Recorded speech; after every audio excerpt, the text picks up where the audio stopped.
Let's talk about the time student radicals bombed the US Capitol.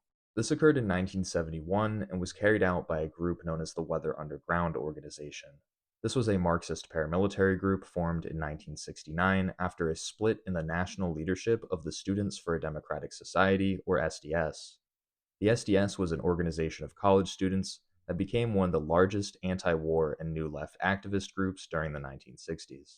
The faction that would form the Weather Underground argued that protests and demonstrations were ineffective in ending the Vietnam War and bringing about socialism in the United States. Instead, they advocated for the creation of a clandestine paramilitary organization to wage a guerrilla war against the US government. Its attacks primarily consisted of bombings of symbolic targets with warning calls in order to avoid fatalities. However, it is believed that the group may have been involved in at least one killing in 1970.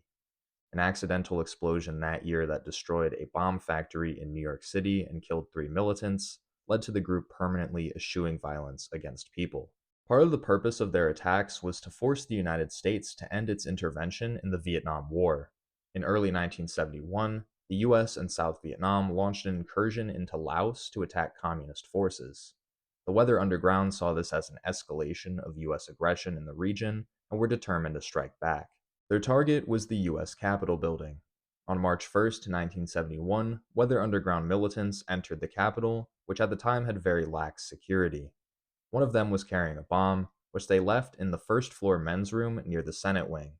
The group called in a warning, and the bomb exploded around 1:30 a.m. It destroyed the bathroom, caused significant damage to a barbershop next to it, and blew out the windows of a nearby dining room. The total cost of the damage was estimated at $300,000. A communique from the Weather Underground claimed responsibility for the attack and stated it was in retaliation for US intervention in Laos. The bombing was the first time the Capitol had been attacked since Puerto Rican nationalists shot it up in 1954. The success of the attack resulted in an increase in security at the Capitol. In the days following the attack, the FBI nearly captured some of the Weather Underground's leadership, which put the organization in disarray and slowed down its campaign. However, the group still struck 3 more times in 1971. If you found this interesting, follow for more stories of America's underground.